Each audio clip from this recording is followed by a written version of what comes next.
A Chinese millionaire named Mr. Li arrived at a busy luxury hotel in America late one evening. He looked important. He wore an expensive suit, carried a fancy leather bag, and even had a gold watch shining on his wrist. The staff at the hotel could see right away that he was someone special. But there was one problem that nobody noticed at first. Mr. Li did not speak any English. He only spoke Mandarin, and he wasn't comfortable using any other language.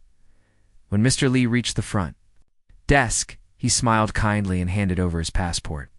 The receptionist, Emily, welcomed him politely and tried to ask about his room preferences. She spoke slowly, thinking that maybe he would understand if she used simple English. But Mr. Li only looked back at her, confused, and answered in Mandarin. His words were fast and soft, full of meaning to him, but completely lost to Emily. She smiled and nodded, pretending to understand. But inside she felt nervous. Emily tried using hand gestures to ask if Mr. Li wanted a single bed or a double bed. Mr. Li nodded politely, but it was clear that he didn't really know what she was asking. She pushed a registration form toward him and pointed at the lines for his name and signature. Mr. Li understood enough to fill out his name. The rest of the form was a mystery. He hesitated, then wrote only his name and left the rest blank. Check-in took much longer than normal, and the people in line behind Mr. Li grew impatient. Emily did her best to finish quickly, but every question led to more confusion. The manager, Mr. Harris, noticed the trouble and came over to help. He greeted Mr. Li, then tried speaking louder and slower, but this didn't help either. Mr. Li continued to reply in Mandarin, looking apologetic and a little embarrassed. Mr. Harris tried using his phone to translate, but the translations were clumsy and confusing. Words like key card and breakfast voucher didn't make sense when translated by the app. Eventually, the staff managed to give Mr. Li his room key. They used hand signals to explain where the elevator was, and he followed the bellboy to his room. On the way, the bellboy, James, tried to ask if Mr. Li wanted help with his bags, but Mr. Li simply smiled and nodded, carrying his own suitcase. James felt awkward, wishing he knew what to say to make the guest feel more comfortable. When Mr. Li reached his room, he found a welcome note on the table, but it was in English. The television menu, the room service card, and even the safety instructions were all in English too. Mr. Li tried pressing some buttons on the phone to call room service. But when someone answered, he realized he could not make them understand what he wanted. He hung up, feeling more alone than ever. That evening, Mr. Li walked down to the restaurant for dinner. The waiter handed him a menu and began to describe the day's specials in English. Mr. Li looked at the menu and tried to pick something, but he had no idea what the words meant. He pointed at a picture of a steak, hoping for the best. The waiter asked how he wanted it cooked, but Mr. Li just nodded, not understanding. When the food came, it wasn't what he expected, and he quietly ate what he could, not wanting to make a fuss. Other hotel guests noticed Mr. Li sitting alone, looking a little lost. Some whispered that maybe he was unfriendly or proud, but others thought he might just be shy. The staff whispered too. Some joked in the break room that he was the mystery guest who didn't talk to anyone. Others wondered why a wealthy man would travel alone without a translator or a guide. But nobody asked Mr. Li how he was feeling. Nobody tried to see things from his point of view. Over the next day, small problems kept happening. Housekeeping knocked on Mr. Li's door, trying to ask what time he wanted his room cleaned. He tried to answer in Mandarin, but the housekeeper only smiled and left, unsure what he meant. Later, Mr. Li called for extra towels, but the message was lost in translation. Instead, he received an extra pillow. When he tried to explain his food allergies at breakfast, the kitchen couldn't understand, and he worried about what he was eating. Some staff started to feel frustrated. They said it was impossible to give good service when the guests didn't speak English. They tried using translation apps, but nothing seemed to help. The staff felt embarrassed, and Mr. Li felt more and more alone. He walked through the hotel lobby, seeing happy families and laughing couples, but he felt invisible, surrounded by people but unable to talk to anyone. By the third day, Mr. Li's face looked tired. He sat in the lounge trying to read a Chinese newspaper he had brought with him, missing home and familiar things. The hotel's reputation was quietly at risk. The managers worried that if Mr. Li gave a bad review, it could hurt their business. But nobody had a solution. The staff wondered if maybe Mr. Li would just leave early, and they hoped the next guest would be easier to serve. Meanwhile, in the background, the hotel's black maid, Angela, noticed everything. Hard-working and often overlooked by the other staff. She saw Mr. Li's confusion and loneliness, and her heart went out to him. She had seen his eyes light up when he heard someone say "ni hao" on the television, and she knew what it felt like to be in a place where nobody understood you. She wished she could help, but she wasn't sure if it was her place. But Angela kept watching, and she kept listening. She noticed how everyone seemed to give up quickly, how they all talked about Mr. Li, but nobody really talked to him. Angela remembered something from her own past, something she had never told anyone at the hotel. She wondered if maybe it was finally time to step in. And as the day turned to evening, and Mr. Li sat quietly by himself, Angela made a quiet promise to herself. She would find a way to help the guest that everyone else had given up on. She knew, deep down, that sometimes the smallest voice could make the biggest difference. And though she was just a maid to everyone else, to Mr. Li, she was about to become the one person who truly understood. Word quickly spread around the hotel about Mr. Li, the Chinese millionaire who spoke only Mandarin. The front desk staff talked about how challenging it was to help him. Emily, the receptionist, shared her story with her colleagues about how she had tried to use her phone to translate, but it ended up making things worse. The translated sentences came out mixed up, and Mr. Li just looked more confused. The bellboy James joked that maybe he should start learning Mandarin, but everyone laughed, knowing it wasn't that simple. Managers in the office started to worry more. The hotel was known for its excellent service and a high-profile guest. Like Mr. Li deserved the best, Mr. Harris, the manager, called a quick meeting with the front desk team. He asked if anyone knew someone who could help translate. Emily remembered a college nearby and suggested calling their language department, hoping a student could come help. Mr. Harris agreed, and they made a few calls, but it was the weekend, and nobody was available. The next idea was to use translation apps, but these only worked for simple things. When Mr. Li tried to explain his food allergies and special needs, the app mixed up the words, and the staff misunderstood him. Instead of getting a meal without peanuts, he ended up with a dish that had extra nuts. He pushed the plate away gently and just drank water, his eyes showing disappointment. Some of the younger staff thought they could ask other guests for help. They watched the guests checking in and out, hoping someone might speak Mandarin. But each time, it turned out that people either spoke only English or another language, but not Mandarin. A few guests noticed Mr. Li's struggle and felt sorry for him, but nobody wanted to get involved. Mr. Li began to feel even more alone. He spent more time in his room, avoiding the restaurant and other guests, ordered room service for all his meals, but even that was difficult.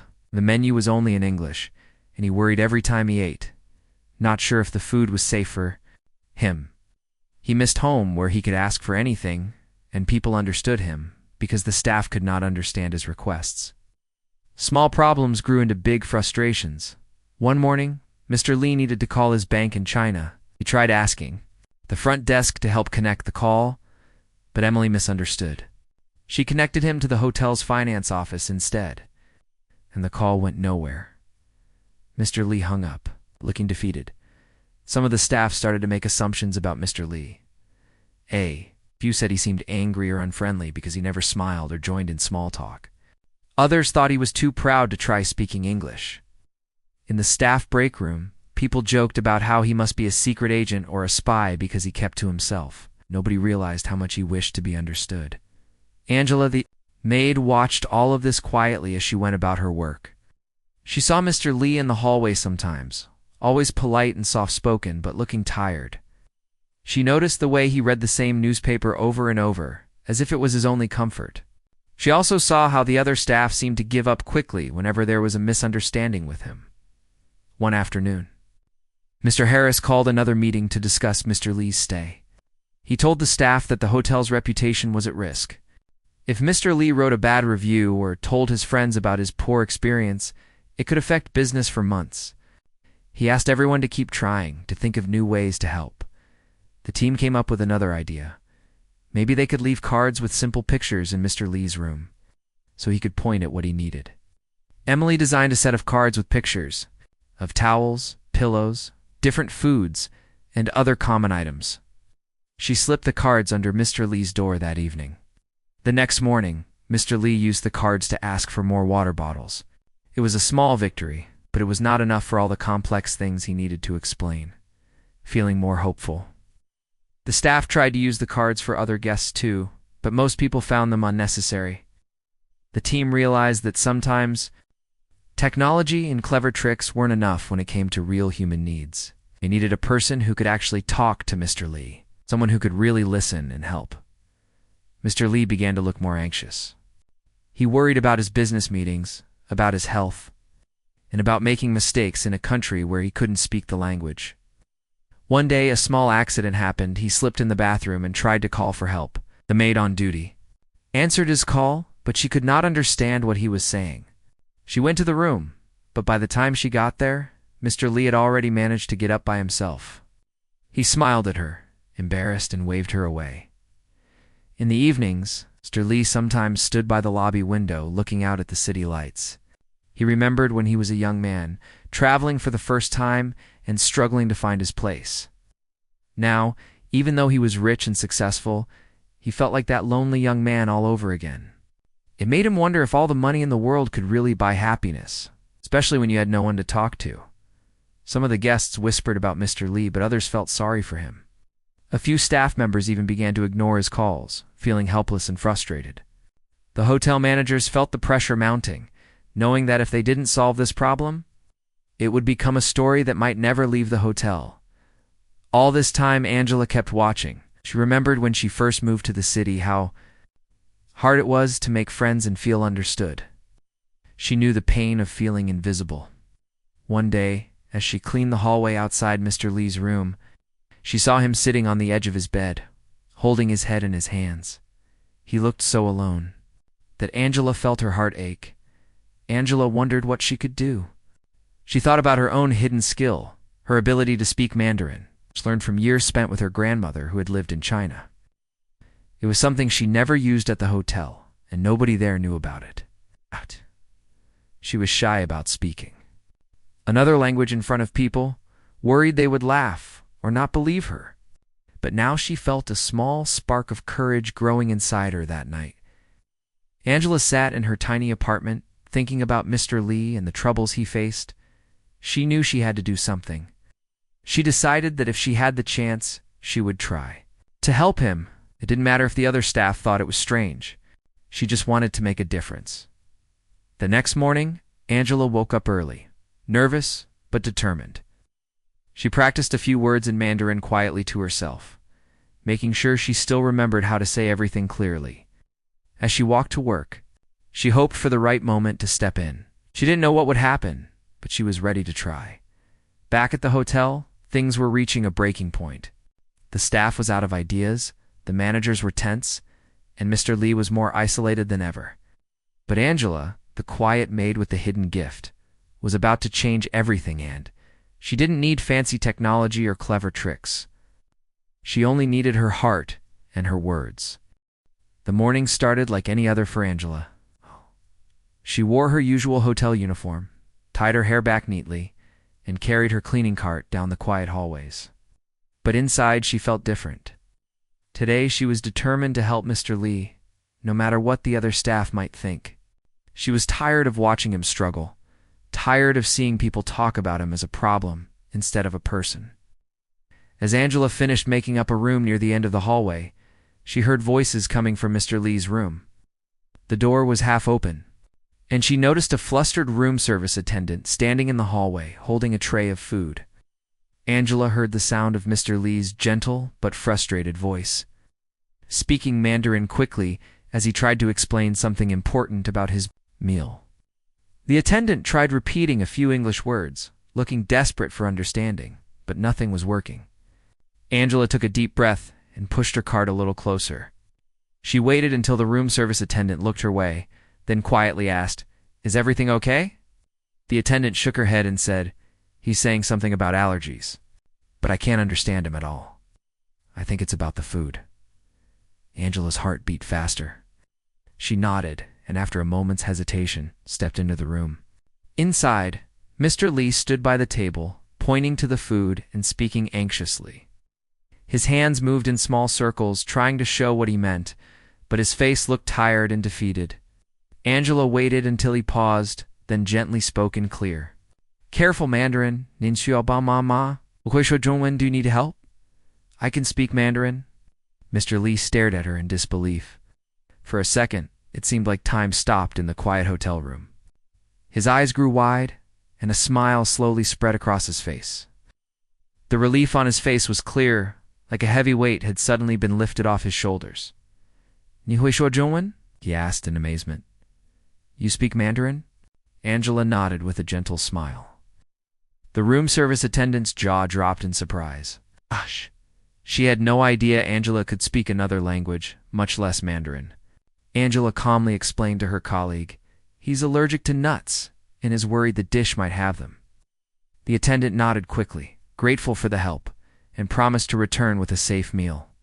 Angela turned back to Mr. Li, speaking. Softly in his language, she asked if there was anything else she could help him with. The change in Mr. Li was instant. He stood a little taller, and his voice grew warmer, full of gratitude. He told Angela about the difficulties he had faced. Since arriving at the hotel, about the misunderstandings, the mistakes with his meals, and the loneliness that had followed him everywhere. Angela listened closely, nodding with understanding. She explained that she worked as a maid, but would do her best to help him communicate with the rest of the hotel staff. From that moment, everything changed. Angela became Mr. Li's bridge. To the rest of the hotel, she helped him call the front desk to schedule cleaning times for his room, explained his special requests to the kitchen, and made sure he understood how to use the phone and television in his room. The news spread quickly through the staff. Angela can speak Mandarin. Some people could hardly believe it, and a few even asked Angela to show them how to say hello or thank you in Mandarin, just for fun. The next day, Mr. Harris, the hotel manager, called Angela into his office. At first, Angela was worried she might be in trouble for stepping out of her usual duties, but Mr. Harris shook her hand and thanked her. "You have saved our hotel's reputation," he said warmly. He asked Angela to help the staff learn some basic Mandarin phrases and to be Mr. Li's official translator for the rest of his stay. Angela was happy to help. She taught Emily at the front desk how to say good morning and do you need help in Mandarin. She helped James, the bellboy, practice a few simple words so he could greet Mr. Li and offer assistance. Even the kitchen staff learned to recognize the word for allergy so they could keep Mr. Li safe. Meanwhile, Mr. Li started to enjoy his time at the hotel for the first time. He went down to the restaurant again, smiling when he saw Angela. With her help, he was able to order dishes he liked and explain his needs. The waiters treated him with respect now that they could understand his requests. He began to join the other guests in the lounge, relaxing with a cup of tea and reading his newspaper with a peaceful look on his face. For the hotel staff, Angela became something of a quiet hero. People began to talk about her hidden skill and how she had changed the mood of the hotel. Some staff members apologized to Mr. Li for the earlier confusion, and he forgave them with a smile. He thanked Angela again and again, telling her stories about his life in China and listening to hers in return. Angela never acted proud or showed off her language skills. She just wanted to help and to make Mr. Li feel welcome. Explained to the staff that sometimes what seemed like a small gesture could make a world of difference. The staff felt inspired, and even the guests noticed a warmer, more welcoming feeling at the hotel. As the days passed, Angela made sure Mr. Li's needs were met. She reminded the staff to check for allergens in the food and helped organize a special city tour for him. She even showed him how to use the city's ride-sharing app, explaining everything in Mandarin so he wouldn't get lost. One evening, Mr. Li invited Angela to have tea with him in the lounge. He thanked her for her kindness and told her that he had never expected to find someone in America who spoke his language so well. Angela smiled and said that her grandmother had taught her, and she was happy to use her skills to help others. Word of Angela's kindness spread beyond the hotel. A few guests who saw her helping Mr. Lee shared the story on social media. People were touched by the way she had stepped forward, not for fame or reward, but simply to help someone in need. Angela still cleaned rooms and worked hard every day. But now people greeted her with smiles and friendly words. Mr. Lee became her friend, always grateful for her help. And for the first time since arriving at the hotel, Mr. Lee felt truly at home. The whole hotel changed because one person decided to use her unique skill to help another. Angela's act of kindness reminded everyone that you never know who might be able to make a difference. Sometimes, the answer to a big problem can come from the quietest person in the room. And in Mr. Lee's eyes, Angela was no longer just a maid, she was a lifesaver and a true friend. After Angela began helping Mr. Lee, the hotel changed in small but powerful ways. The hard edge of stress that had been in the air slowly faded. The front desk stopped whispering about the difficult guest. Instead, they started asking Angela how to say certain words, hoping to make other guests feel as welcome as Mr. Lee now did. Emily practiced greetings with a smile. James, the bellboy, learned to say welcome and can I help you? In Mandarin. Even the kitchen staff, who had once been confused and worried about allergens, began to take pride in preparing meals correctly for Mr. Lee. They talked quietly among themselves about how something that seemed small, learning one new word, changed a person's whole experience. Mr. Lee's mood improved with each day. He was no longer the quiet figure in the corner, the one people spoke about but did not understand. He began to walk through the lobby with a calm face. He waved at some guests, and they waved back with friendly smiles. He started to take his meals in the restaurant again. Angela would come to sit near him sometimes, not because she had to, but because he had become someone she cared about. He told her stories about cities in China, about a childhood by a river, about how he had built his company from nothing. Angela listened, and in return, she shared parts of her life about growing up in a small town, about how her grandmother had spoken to her in Mandarin and taught her kindness and patience. The managers watched closely. Mr. Harris saw how Mr. Lee's body language changed. The man who had once seemed tired and distant now laughed softly with the staff, and the nervous worry in his eyes was gone. The hotel's online reviews started to shift too. A guest who had seen Mr. Lee being helped wrote about a kind maid who spoke another language.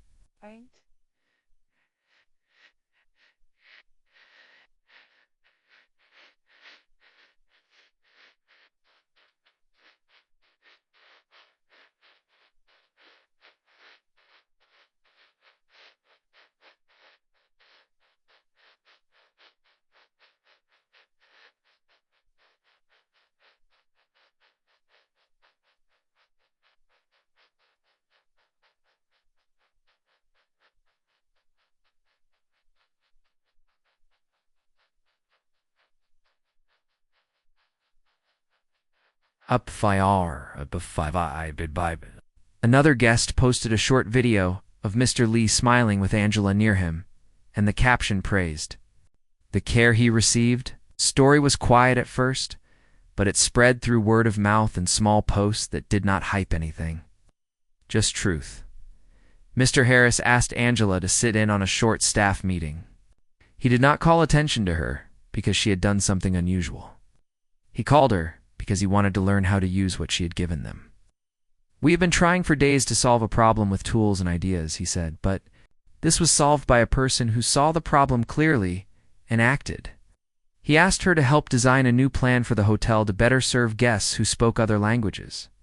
Angela hesitated. She had not expected anything like this. She had been a maid for years, doing her job quietly, hoping to keep things clean and make guests comfortable the best way she knew. Now, Mr. Harris was asking her for her ideas. She thought about how she had felt ignored before, and how easy it had been for others to believe they could not help. She took a breath and told him what she had seen, that the hotel had a lot of hidden skills in its people, that the staff could be taught small phrases, and that they needed to look for quiet strengths in each other. He agreed. Over the next few days, Angela worked with the staff. She helped create a small language card set, now improved with real pronunciation tips written in phonetic English. so someone who had never heard Mandarin could try the sounds and not feel embarrassed. The staff practiced together during breaks, laughing when they got it wrong and cheering when they got it right.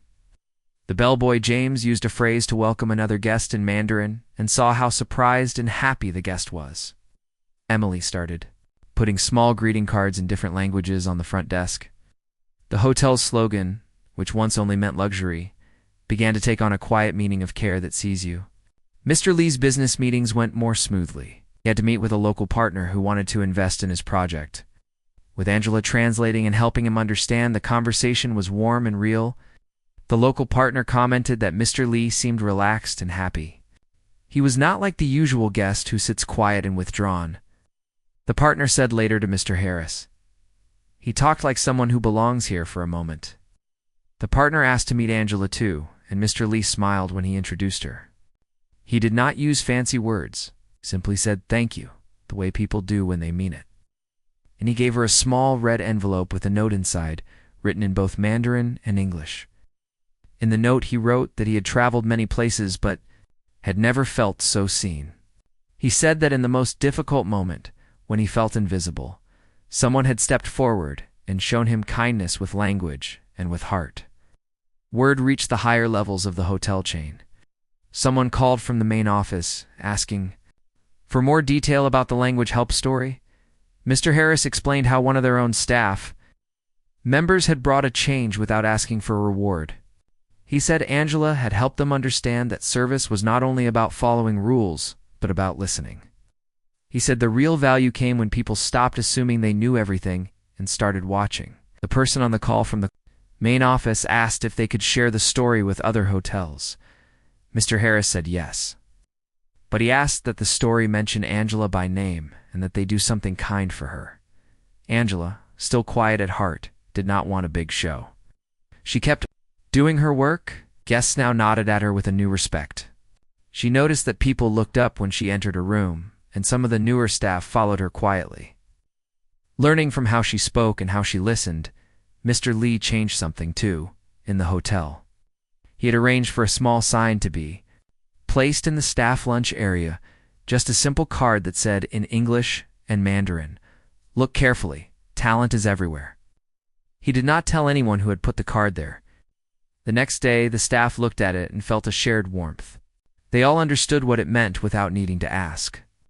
The hotel made another change. They started a small program to find what they called hidden language talents. They asked employees if they spoke another language or had an unusual skill. Some people were surprised to be asked. A new housekeeper told Emily that she had grown up in a community where Spanish was spoken at home. She had never thought to say it at work. The front desk hired a part-time cultural advisor who helped the staff learn about small customs for guests from different places, not just language, but little things that made people feel safe and seen. Meanwhile, Mr. Lee began to leave small gifts around the hotel. He did not do it for praise. One afternoon, the staff found boxes of tea in the break room with a note that said, "Thank you for making my stay good." The tea was from his home province, and when the staff tried it, they felt something close to what he must have felt when someone finally understood him. A few days before he left, he invited Angela and a few chosen staff members to a small dinner. In the private dining room, he did not treat it like a big party. He simply wanted to give them a chance to talk without a rush. He told them quietly that he had seen how people could change when someone else gave them a chance. He said he would not forget their faces, their smiles, and the kindness they had shown. Angela did not make a speech. She thanked him softly, saying it was enough for her to see him comfortable. The other staff, some of whom had once been doubtful, now watched her with a new understanding. They saw that influence could come from quiet places. They realized that they had been wrong to judge the man, and they'd been slow to see the value in one another. On Mr. Lee's final day, the hotel was calm and bright.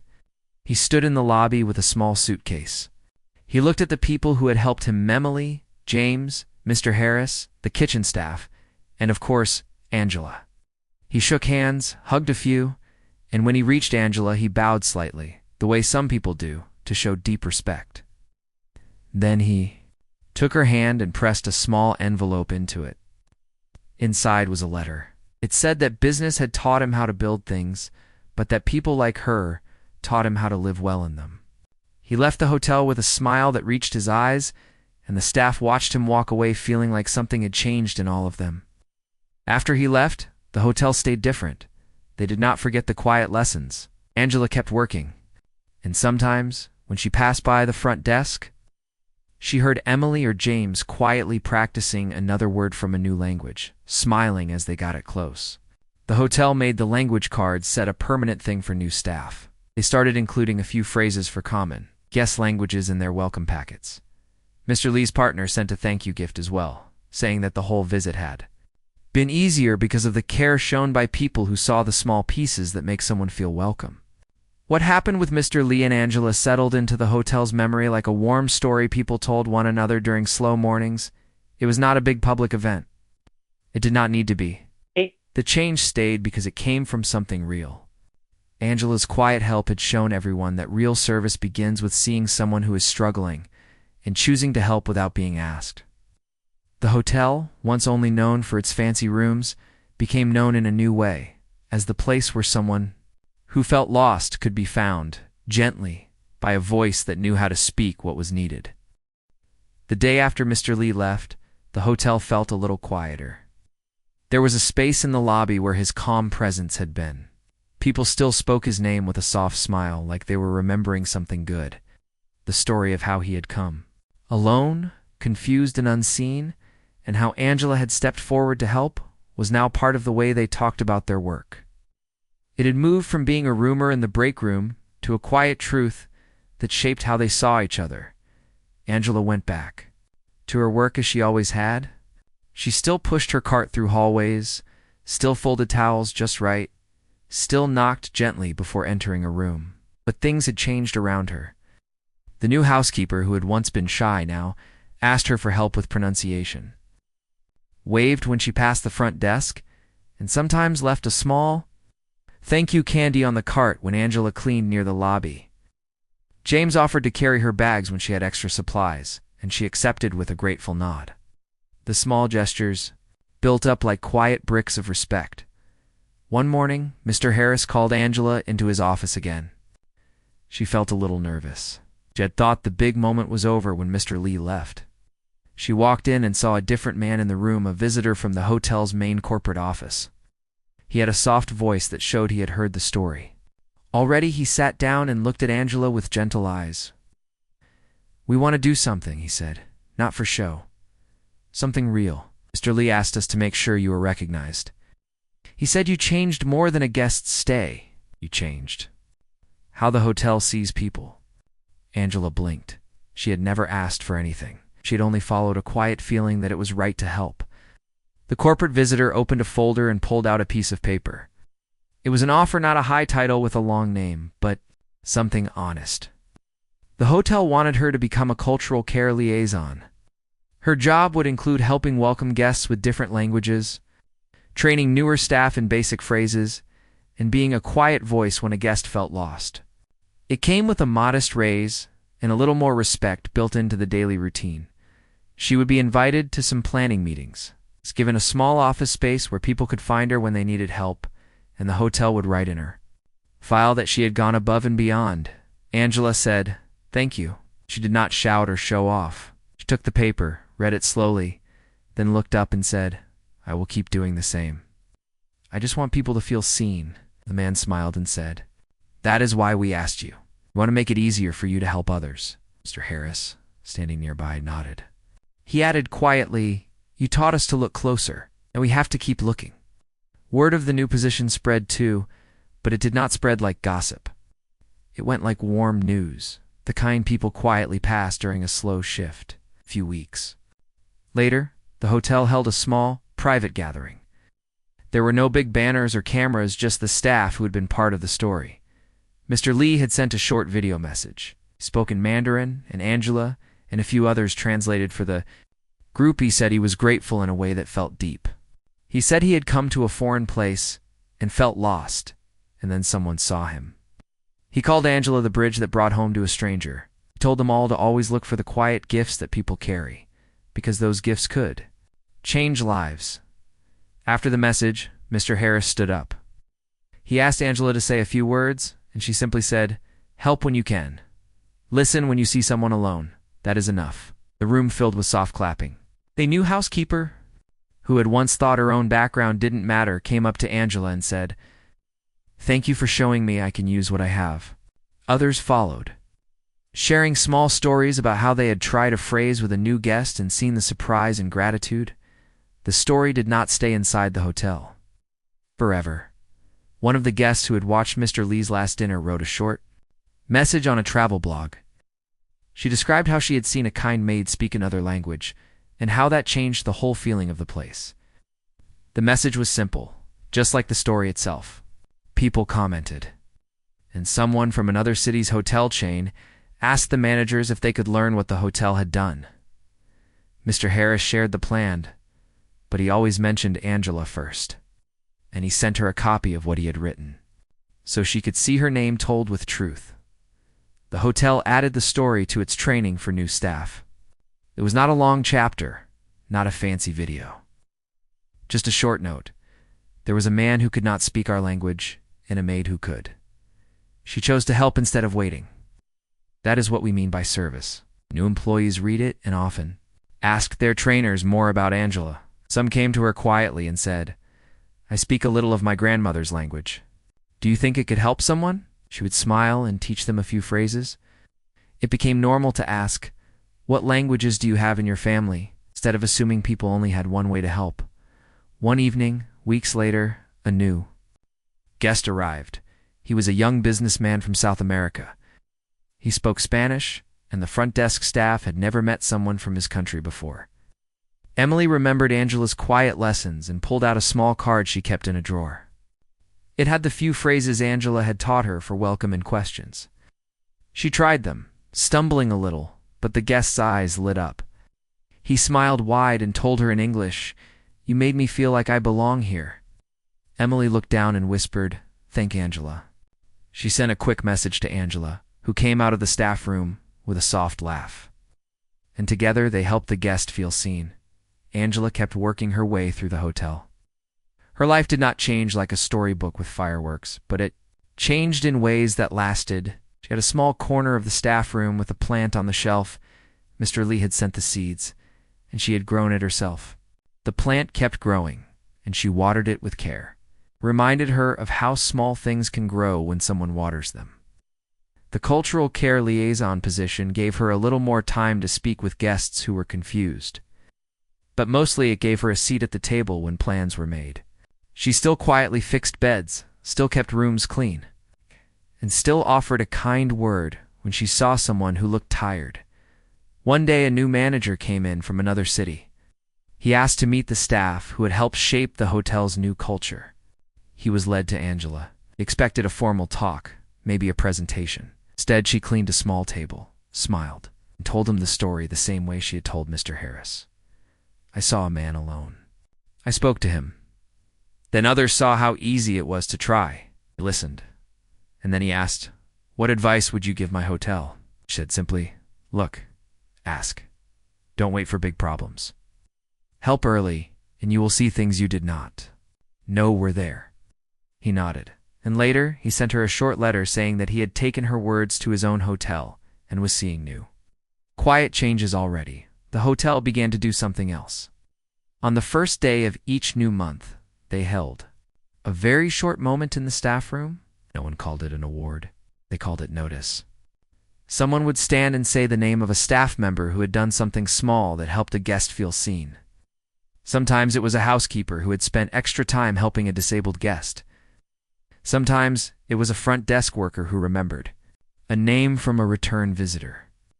The moment ended with a soft clap and a shared look of thanks. Angela had been the first name spoken in that room, but she never let it be the only one.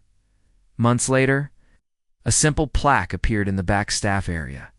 It had no gold, no big title. It read, "In memory of the day someone saw a lonely guest and chose to help. May we all keep looking." Below it, in smaller letters, was her name, Manjula, written with care. The new employees, when they saw it, asked what it meant. The older ones would pause, look at the letters, and say, "That's the story of How we started to really see people? The story of the Chinese millionaire and the black maid spread quietly like a warm song. It lived in small moments, in a guest saying thank you in a language they had tried, in a new staff member asking for help with their own hidden skill, in the way Emily now greeted every guest with a phrase in the language they understood. Angela never stopped being herself. She still liked the quiet early mornings when the hall was empty and she could breathe in the soft smell of clean sheets. She still remembered the tired look on Mr. Lee's face the first day she spoke to him, and how it changed into peace. Kept the red envelope he had given her in a small box at home, not to show others, but to open once in a while when she needed to remember why she spoke up. The hotel kept changing too, but the change stayed because it had a heart behind it. People came and went, but the quiet custom of noticing and helping stayed like a thread in the hotel's story. And every time someone asked Angela why she had done it, she would smile and say, "I just saw someone who needed to be seen. That is all."